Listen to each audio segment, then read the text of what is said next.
কি সুন্দর একটা এলিগেন্ট কালার, তাই না? এরকম কালার তো আমার খুবই পছন্দ। কালারটা আমি একটু সামনে থেকে দেখাই, একদম লাইট একটা ব্রাউন কালার। পুরোটা ওড়নার মধ্যে দেখেন খুব সুন্দর করে এমব্রয়ডারি করা আছে। এটা ওনার পাড়ের পোর্শনটা আমি আজকে দেখাচ্ছি। বিন হামিদের একটা ড্রেস, পুরোটা ওড়নার মধ্যে দেখেন ছিটা ছিটা ছোট্ট ছোট্ট করে এমব্রয়ডারি করা।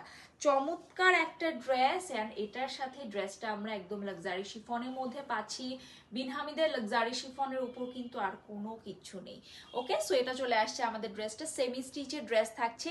ড্রেসটা একটু সামনে থেকে দেখেন, আপনারা বুঝতে পারবেন তাহলে। এটা চলে আসছে আমাদের ড্রেসের একদম নিচের পার্টটা। নিচের পার্টের মধ্যে কিন্তু খুব সুন্দর করে আমাদের কাটওয়ার্ক করা আছে, এমব্রয়ডারি করা আছে, ফুল সিকোয়েন্সের কাজ পাবো। চমৎকার একটা ডিজাইন, যারা যেটা নিতে চাচ্ছেন নিয়ে নিবেন। সুন্দর একটা কিন্তু আমরা লুক পাচ্ছি ড্রেসের মধ্যে। অ্যান্ড এটার সাথে হচ্ছে ব্যাক পার্টটা আমাদের প্লেন থাকবে। ওকে, সো যারা এই ড্রেসটা মিস করতে চান না, মিস করবে না। আমি ভিডিওতে যা দেখাই কোর্স আপনাদের সামনাসামনি ড্রেসগুলো এটার থেকেও বেশি সুন্দর হয়। হ্যাঁ, আলাদা করে স্লিভসের পার্টটা দেওয়া আছে। স্লিভসের পার্টের মধ্যেও আমরা ফুল এমব্রয়ডারি করা পাচ্ছি, সুন্দর একটা কাটওয়ার্ক এমব্রয়ডারি করা থাকবে। স্লিভসটা ফুল স্লিভস চলে আসবে। অ্যান্ড এটার সাথে প্যান্ট যেটা পাবো সিল্কের মধ্যে পাবো। Okay, so this is the pant, full সিল্কের মধ্যে আছে। সো যারা এটা নিতে চাচ্ছেন অর্ডারটা কনফার্ম করবে। প্রাইস পড়বে মাত্র 3400 টাকা।